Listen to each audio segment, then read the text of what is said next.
harjan varresta otin pätkät ja vuolin 2 tuommoista niin tuluppaa niistä.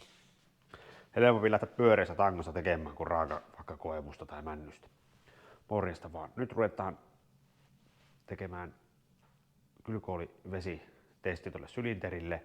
Katsotaan, onko se sylinteriputkien liimaus onnistunut. Se on kuivunut nyt viikon. Sillä on punainen suppilo, kaitaan sinne vähän sen nestettä. Tukitaan noilla harjanvarsi tulupilla tämä vesipumpun reijät. Toivon mukaan se pitää sen verran. Kaminan päällä lämpiää vettä, niin tehdään tuohon kannuun.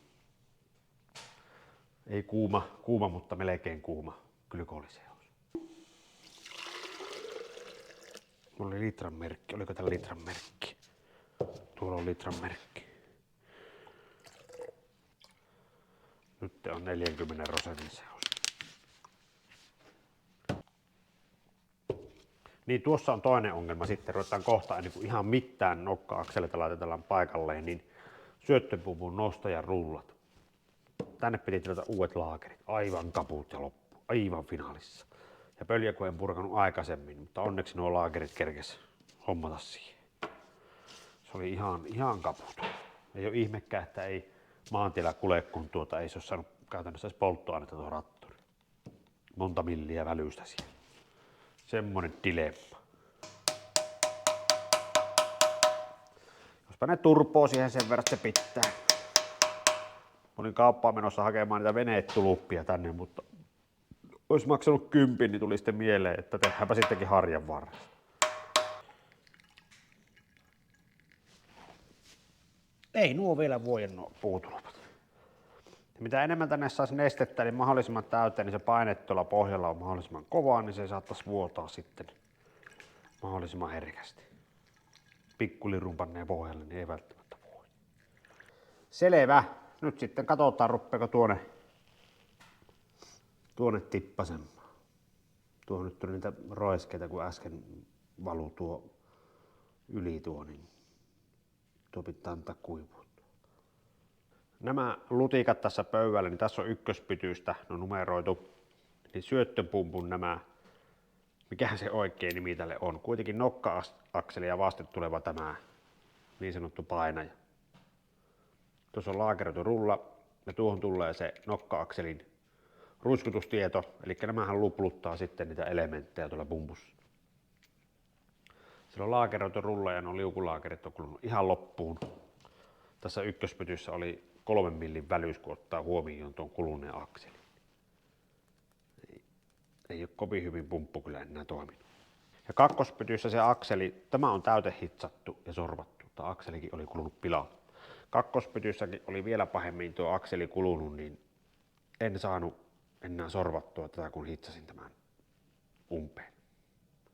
Jääpi niin lyhyeksi tämä sormin leukapakkaan kiinni, että ei pysy ennen. Piti sorvata 355 akselista uusi. Jospa tämä kestää siinä. Se on nyt itse tehty ja viilattu ja sorvattu ja hangattu. 10 millin tappi. Tuon toisen laakerin mä otin poikkeen, se meni ihan M12 pultilla, kun pukkasi poikkeen, mutta on kulunut tää ykkösen laakeri niin ohkaiseksi, että on pakko tehdä ensin sormissa sen työkalu, että saa sen pois sieltä. Pitää olla alle 13 milliä tuo tappi tuon. Tuolta vaan jonkun putken pätkän löysin.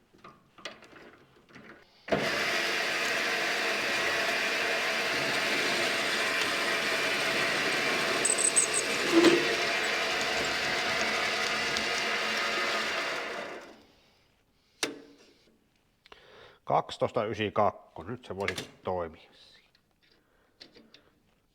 On kyllä ohkaiseksi kulunut laakeri.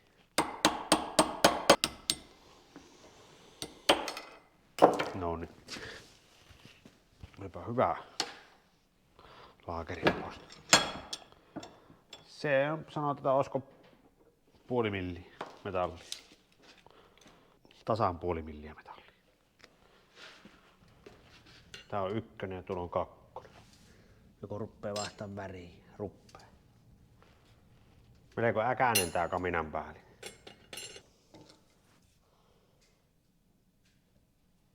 Menneset sormiksi.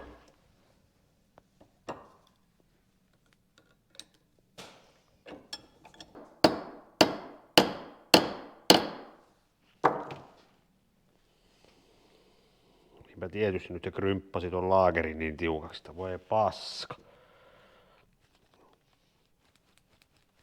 Nyt se pyörii siinä. Pikkunen välyys on, mutta saapi ollakin, koska siinä menee öljyä ja se pitää pyöriä tuon tapin ympärillä tuon olokin hyvin, mutta nyt siellä ei semmoista, siinä on joku 10 välyys, mutta tämä on vähän tiukaa. Pyörii vaan tiukasti tuolla. Mä paan tuon sorviin kiinni ja pitenen tuosta pihillä kiinni.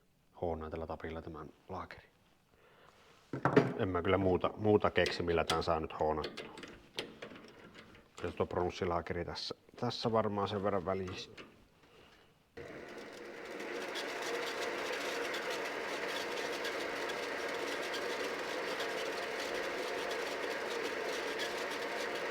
Ja kun tongilla pitää kiinni, niin se voi tongit päästää sitten vaan irti. Meinaa tahmata tuo.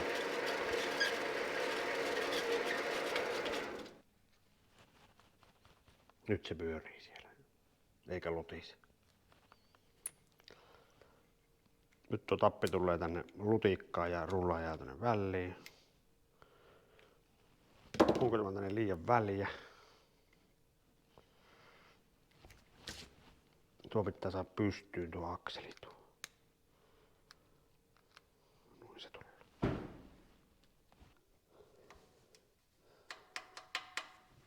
Sitten just ne hahlot siellä, se estää, että tämä ei pyöri täällä. Se sitten soutaa tuossa.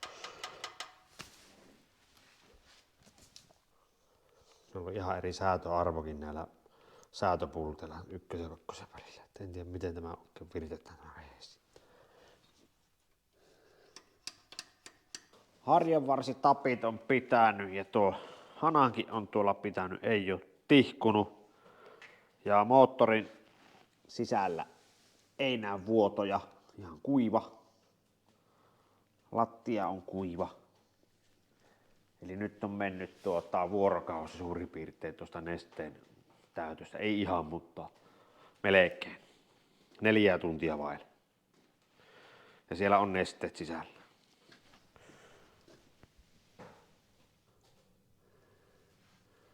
Tuo valo kiiltää siitä.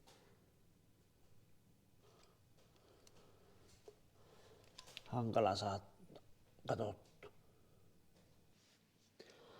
Putkien alaosasta kun näkyy semmonen niin kuin märkä tumma vielä kahtoin peilillä tuohon kansan, niin se on sitä vanhaa paskasta moottoriöljyä. Ihan en saanut kaikkia näköjään sieltä pois, mutta se saa jäädä sinne.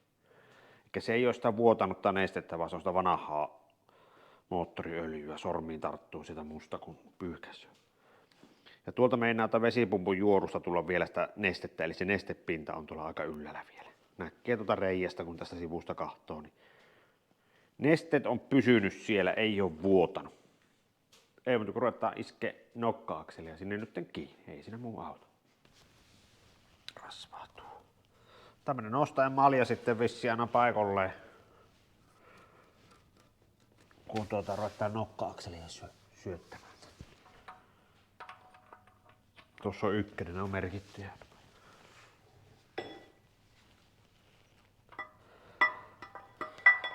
Sitä ei sitten saa enää, kun nokka on paikalla. Syöttöpumpun nokat on tässä samassa nokassa, ne on noita pyöreitä lutikoita tuolla. Joo, 4.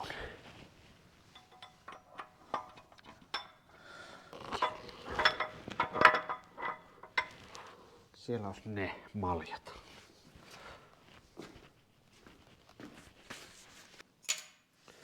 Ja nyt tulee tämä hammaspyörä ihanuus tänne. Kyllä on pakko panna nyt, muuten kun se kampiakseli on haetolla, niin sitä ei sinne saa, niin se on. Ja täällä hammaspyörässä on pisteet 2 ja 2, eli tuplapisteet. Ja nokka-akselissa on se TT-merkki, ne pitää pistää kohdakkain. Ja siellä on ne 2 kiilauran paikkaa tuolla, niin se sillä kohdistuu sitten sen TT-merkkiin. Ei se saa kuin 2 asentoa, mutta. Ja sitten on tää vääränkätinen kieli. Ei ole kuin oikeinkätisiä ja vääränkätisiä kieliä. pyörii oikein, niin se on oikein kätinen ja vasemmalla, niin se on väärä. Se on väärä. Saisi tämän nokan täältä ujullettua tuolta tulemaan.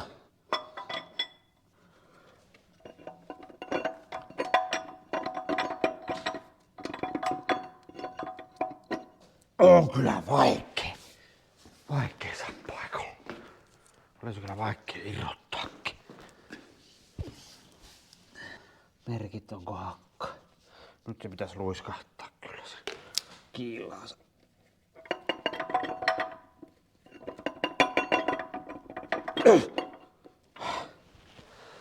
On keksitty.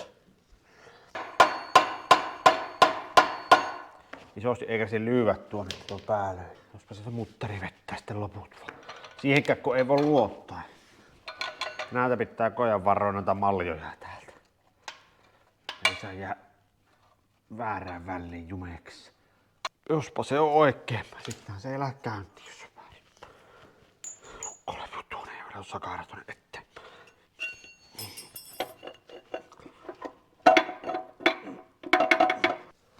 Me piti päästä pyörä vielä irti sitä nokka-akselin kiilostaan, kun lukkolevy ja mutteria ei saa paikalle, jos se rangas on siellä perillä. Ei muuta kuin koko homma vaan uusiksi. On pikkusen niinku hankala rakenne. Tää pyörä törmää sylinteriputkeen. Sen takia ei saa sitten paikalle enää näitä hiluja sille. Se putosi se lukkolevy tuonne. Tuossa ehkä näkyy, niin nyt on tuo mutteri tuolla ja lukkolevy tuolla välissä. Tuonne ei mahdu sormet oikein väliin. Nyt pitäisi tuo vääränkätinen mutteri saa jengolleen tuonne. Ja tämä pyörä ei mene yhtään eteenpäin, kun se kompuran hammaspyörä ottaa runkoonkin. Tuo se on kepulointi tuonne. Ei sitä mutteria saa niinku millään tuonne sorhattua, niin mä paan nyt tuolle, niin että se nokka-akseli on pystyssä. Jos se sitten saisi siihen muljahtamaan, niin se mutteri menisi siihen ehkä hollille. On niin raskas tuotta, sitä ei jaksa käsiin pyörää. Kunhan ei tuolta luiskaha irti. Kunnon avain ainakin meillä on. Se nyt on siellä menossa johonkin kierteelle, vaan kun ei yhtään pysty sanomaan, että onko se väärällä kierteellä vai oikealla kierteellä.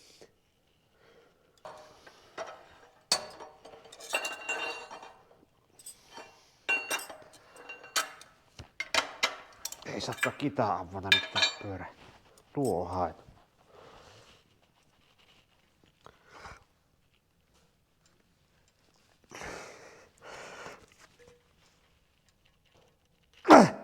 Oskohan se kiinni? Ei pääse kunnolla vääntämään enää tuo. Se vois olla siinä. Nyt se on siis se nokkapyörä sillä kiinni ja lukkolevyt on hakattu tuonne ja tuossa on TT-merkki. Tuossa nokan päässä tuossa ja sitten 2 pistettä on tuolla ajoituspyörässä suurin piirtein tuo. Ja ne pitäisi olla nyt niin kuin nuin kohakka ja tuohon tulee sitten vauhtipyörän se ajoitusmerkki tuohon kohtaan. Kaippa se nui on. Ihan älytön taistelu tuo yksi nokka-akseli. Ihan niinku tajut. Ei mitään järkeä tuommoissa rakenteesta. Ei ole sormia väliin. Siinä on varmaan yrityserehysmenetelmällä tullut tämmönen. Se on sitten mikä on.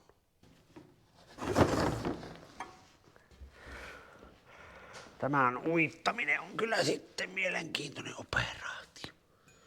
Mä uitan sen nyt täältä päin tuon.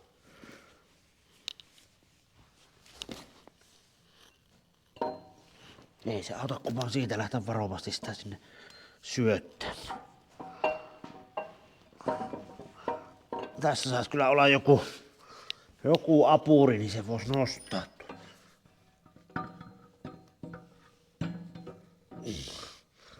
Eteenpäin apuri.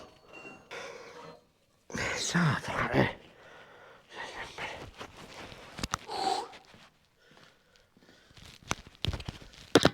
Mikä siinä meni? Mikkiparit haettu.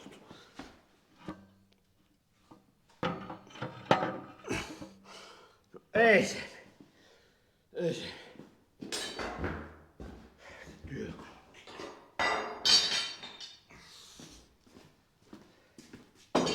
Nyt! Nyt muljat. Nyt muljat. Kampurausi.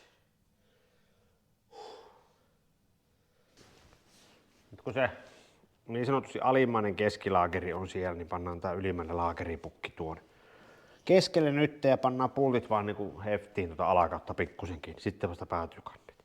Tää ei niin kallistelee sit täällä sitten. Tuolla on laakeripukin numerot, ne pitää tulla nyt mulla tänne aukon puolelle. Luiskalaakerin tai liuskaluiska mikä onkaan, niin sen nasta tulee nytten nokan puolelle, kun täällä alakerrassakin se liuskan nasta tulee ton nokan puolelle. Tuonne vaan.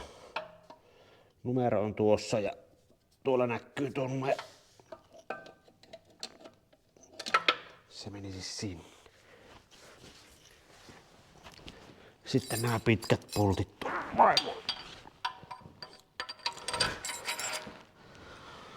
No, tuo lukkolevy ja jumeksi. Nääkin on sorvattu kyllä jostakin nämä pultit. Vähän ruosteista oli, ruosteen syömätti oli tuosta. Ajoitusmerkki osuu tuonne 2 pisteen keskelle. Noin. Ja tuolla on sitten TT-merkki osoittaa tuohon 2 pisteeseen. Ja TT on tuossa kello 8 suunnassa. Silloin pitäisi olla nokan nyt ehkä oikeinpäin, jospa se on. Ei muuta kuin vaan kantta kiinni ja katsotaan mitä käypi siinä. Eli nyt kun tämä setori on muutettu siihen liuskalaakerointiin, niin parikin otteeseen kysyttiin siinä koneistusvideossa, miten tämä voitelu toimii näille uusille laakereille. Tämä liuskahan ei muuta sitä alkuperäistä voitelua millään tavalla. Tuossa on tämä takakansi. Takakannessa on 4 liuskaa. Ja liuskossa on reikiä ja liuskossa on uria. Eli nokka-akselilla tuodaan tänne takakanteen öljy tähän kanavaan. Ja tämä kanava puskee öljy sitten noiden liuskon reikien ja urien kautta sitten kampiakseliin. Ja kampiakselissa on sitten vastaavasti reikiä. Ja kampiakselissa on kanava ja kampiakseli kuskaa öljy sitten muille laakereille. Ihan alkuperäinen järjestely. Sitä ei ole muutettu. Ja nokka-akseli törmää siis tuohon laippaan, siinä on tiivisten välissä. Ja tuosta viiää öljy tonne kanavaan ja pusketaan tonne kampiakselin laakerille ja sieltä se lähtee eteenpäin. Tuolla on paluuöljykanavat täällä takakannessa, myös etukannessa. Eli se öljy, mitä laakerilta pääsee vuotamaan tänne niin sanotusti kampiakselin stefalle, niin se toivon mukaan menisi noiden 2 sian kärsämön reijän kautta takaisin sinne öljypohjaan. Ei kaikki tulisi stefan kautta sitten pellolle sieltä. Semmoista reijät on siellä, mutta siis alkuperäinen voitelu. Ja nokka-akselissa niin vastaavasti täällä on reikä ja rungossa on öljykanava, mistä tulee paineöljy nokalle ja siitä se öljy lähtee sinne kampiakselille. Ja täältä sitten etukautta se öljy sitten pallautuu takaisin periaatteessa niin kuin öljypohjan suodattimien läpi sitten, eli paluuöljy suodattimien kautta. Rasvat on tuolla laakerissa. Tuon nokka-akselin putki tulee tuohon. Tuossakin on joku öljykanava. Mihin mennekkä se virtaus, en tiedä.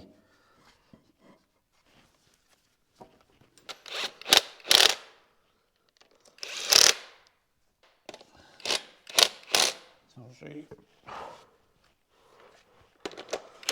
Sen aikana saan tämä tänne paikalle, noin. Nyt se liukusi. Muutama pultti tuo. Ei tarvinnut puottaa onneksi pois tuosta kehikosta.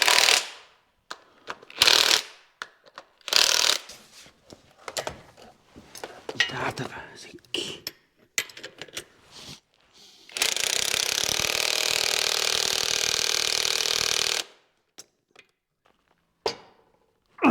On se nyt siinä se joku newtoni se. Pyöripä hyvin. Se on hyvä. Eikä lotise. Pyöripä tosi kevyesti. Siinä on se päittäisvälys. Se voi nyt heittokerralla kahto se päittäisvälys. Ei yhtään lotise, kun ottaa kampurasta kiinni. Ei yhtään niin kuin naks tuu tuota välystä sinne, niin kuin siinä vanhassa oli melko paha se välys. Sehän lotisi ihan kunnolla. Ja täältä kun ottaa kiinni ja nostaa, niin ei lotise yhtään. Tosi hyvin tehty tuo laakerointi.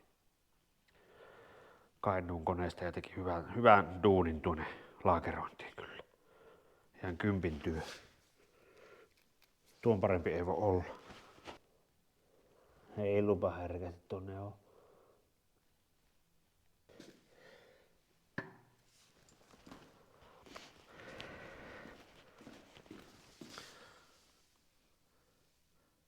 .16.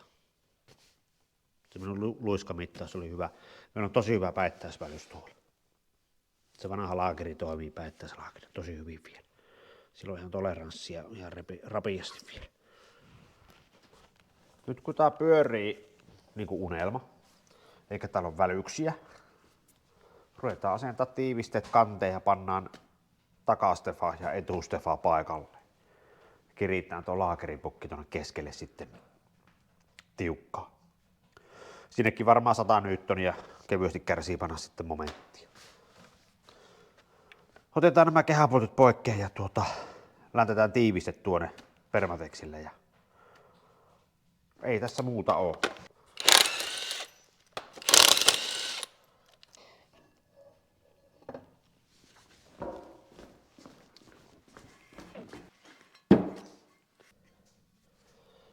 Pannaan tänne sisäreunalle vähän tämmönen ympyrä.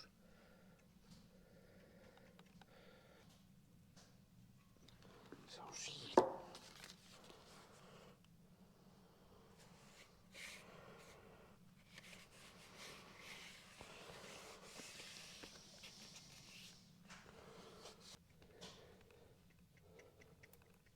Niin kuiva ilma täällä alle, sitä ruppee kuvettumaan silmiset.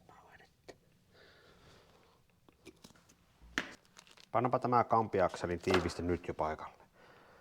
Originaali on 80 milliä, mulla on 79, koska kampiakseli on kiilotettu, hiottu.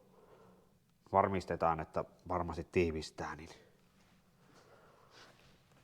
otin 79 millisen, kun oli saatavilla. Pannaan tännekin voijetta jo tänne.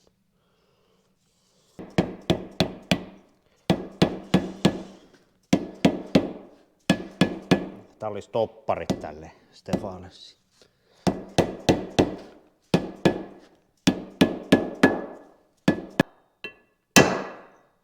En tiedä, onko tämä paras keino panna Stefaa paikalle. Saa se suora.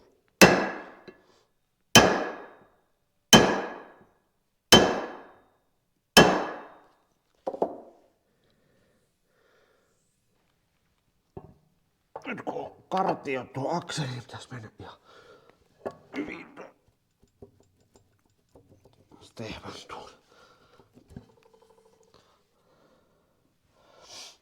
Noin päässä tullees. Eihän täällä ole enää mitään, mitä pitää kiriä. Lukkolevyt on tuolla kiinni. Kaikki on kiinni, on ne siellä.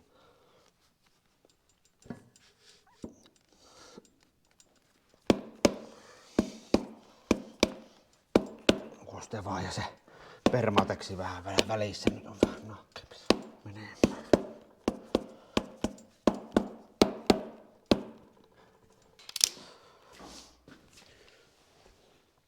Taulukotten mukaan 8.8 niin yli 90 newtonia kestää laittaa, vähän riippuu pultin valmistajasta. M12, mutta kun noista ei tiedä mitä ne on, Setorin pultit. 70 on aika pieni.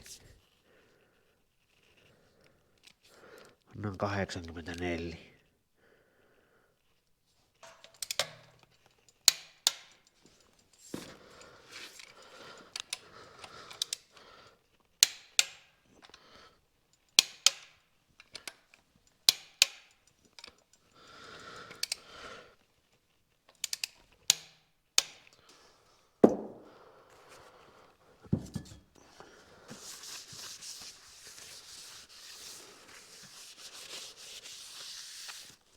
Tuollakin on liuskoissa, niin nuo nystyt on täällä samalla puolella. Ne estää, että siellä ei sitten pyörähtämään. Semmonen on siellä. Tuo luiskat ja liuskat menee herkästi sekaisin, kun puhuu höpeksi tässä.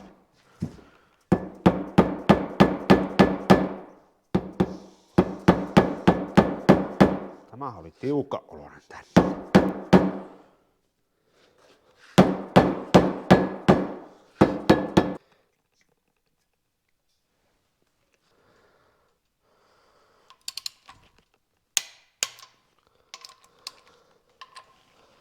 Tääkin on aika kovahko niille vanhoille pulteille. Nämä vastapainothan on merkitty jo tehtaalla. Tuolla on stanssi 1, stanssi 2. Ja sitten ne on tasapainotettu tehtaalle ja siinä on 20 millin poranterällä tähän ykköseen nyt tämän kampuran ja vastapaineen osalta niin on materiaalia poistettu ja tasapainotettu. Tuo nysty on sitä varten tuossa. Nämä on eri painoisia nämä vastapainot nyt, kun se on pitänyt tuonne kampiakseliin sovittaa. Ja kampiakselin tulee, tai siis tämän vastapainon kiinnityksen tuonne kampiakseliin, niin on hakenut pulttiliikkeestä uudet 10-9 M16 hienokirjepultit. Nämä vanhat pultit on sorvattu jostakin, kantakin on tommonen matala ja sitten siinä on kierrekin jätetty liian lyhyeksi. Ne on tehty jostakin ja siellä on sentti liian vähän kierrettäkin tässä pultissa. Se on joskus varmaan katkenut tässä tuo vastapainon pultti, kun se oli vaurioita. Ja tuossa on sitten ihan varaosana uudet lukituslevyt. Ihan tätä rost-offia pantu.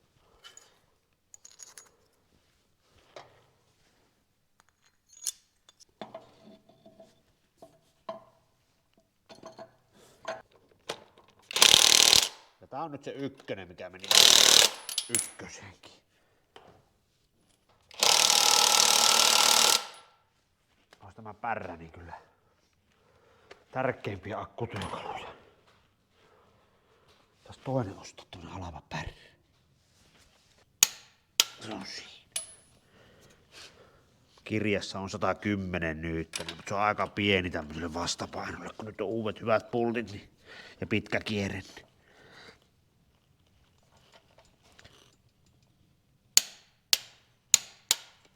Se on siinä.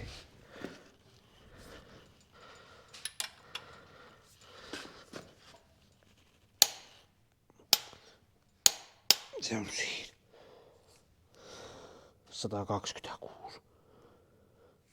Tunnustaa aika vähälle. Tosi vähälle tunnustaa. Noin isolle pultille kuin 16 millin. Siellä nyt on vastapaino.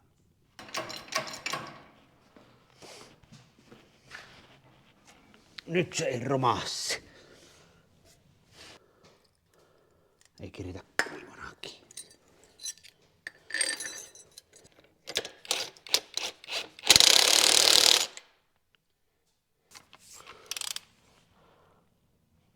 Pistetään nyt se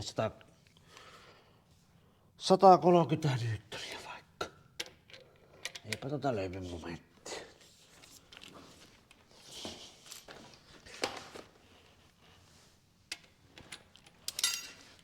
130 nyt.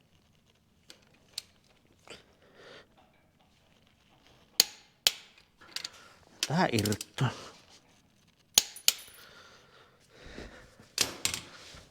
Tippui semmonen lukituspellin pätkä tuolta.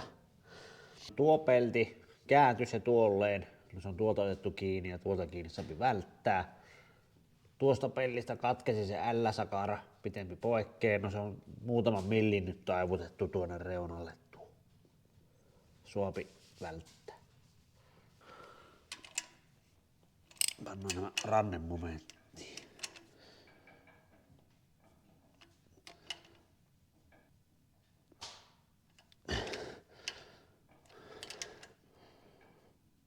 Se on kiinni.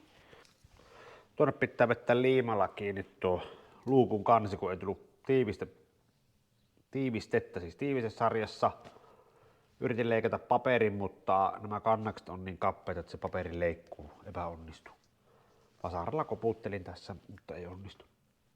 Tuo kompressoriluukku, eli Zetori on saanut lisävarusteena paineilmakompuran, se on pantu tuohon kiinni ja sitten on lisävarusteena paineilmajarrut. Ei kovin monessa näin vanhassa traktorissa ole ollut paineilmajarrut. Zetorissapa on ollut. Nyt sitä rupesi tulemaan. Nykästään vaan tähän sisäkehälle rengas. Täällähän ei oo kun vaan öljyroiskeita. Kyllä tosi kätevä tämmönen painepullo.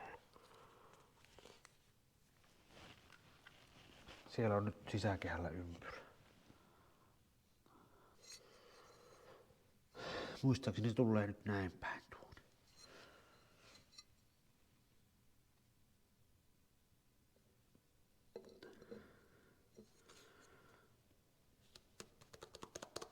Paineilmajarru. Melkoinen ratturi. Siksi on se toinen pikkuinen hammasratas tuolla. Se on sen kompuran hammasratas. Öljypumppuhan ottaa sitä nokka-akselit sen voima.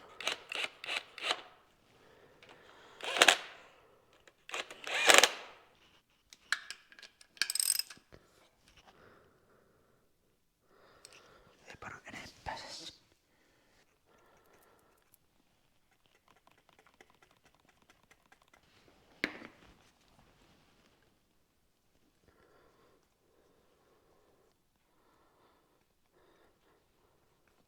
Rasvat on pantu. Nuo on kaikki vejetty kiinni. Kiinni nyt ihan tolkusti. Eikä näitä kovin tiukkaan laittaa.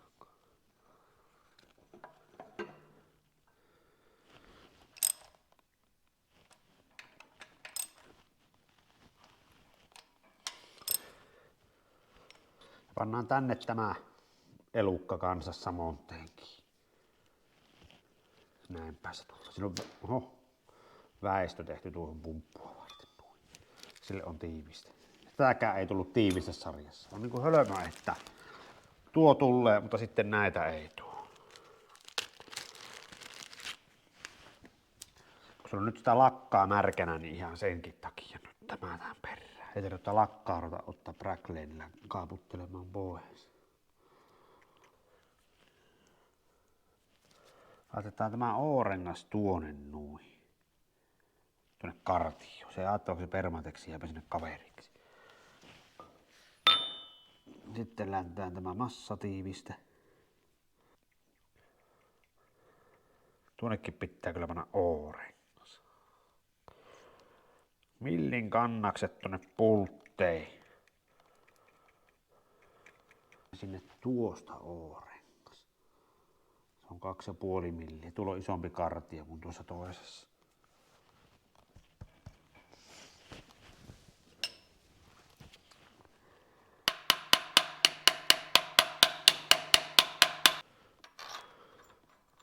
Ja öljysortin runkohan liuotetaan täältä sitten tuohon ja sinne tulee nämä kartiomutterit. Ne tulee tuonne noin. Ja O-renkaat tulee tuohon eteen.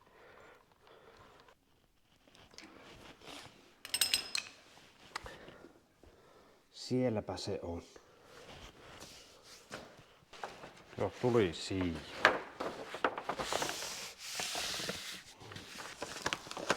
Metallimurua.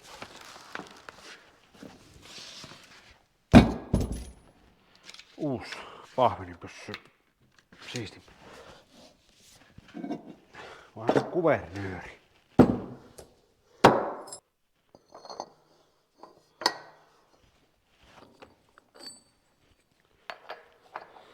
Täälläkään ei muuta lukitusta ole kuin, että riittävän tiukkaan vetää pärrällä tai avaimella.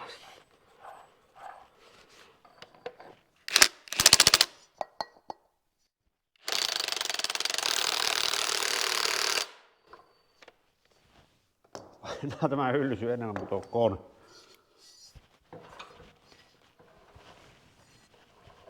Ei yhtään niin kuin pykälä, ei jumita, ei mitään. Se on kyllä sitten tosi hyvän suuntaan.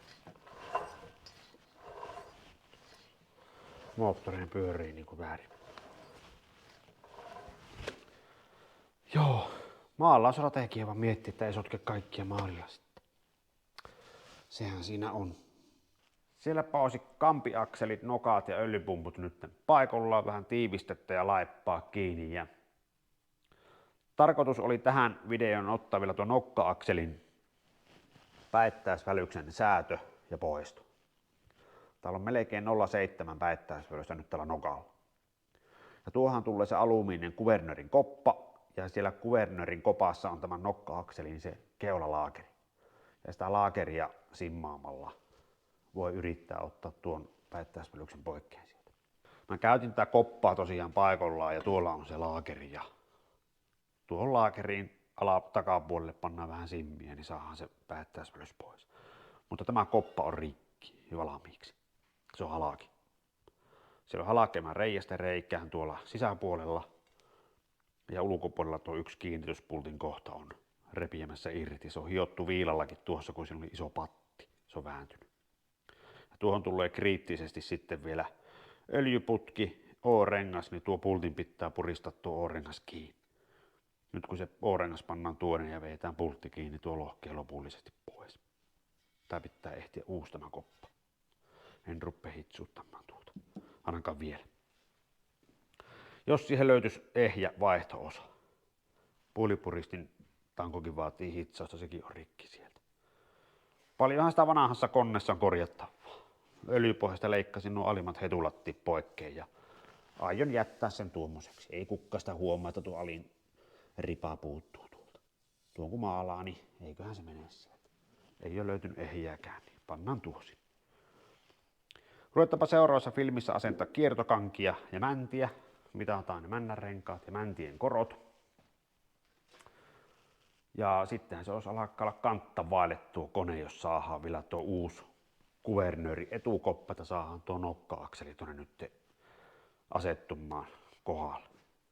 Ja siellä on sitten lisää rahanreikää lattialla, eli syylläri on heikossa kunnossa ja kytkiasetelma on rikki.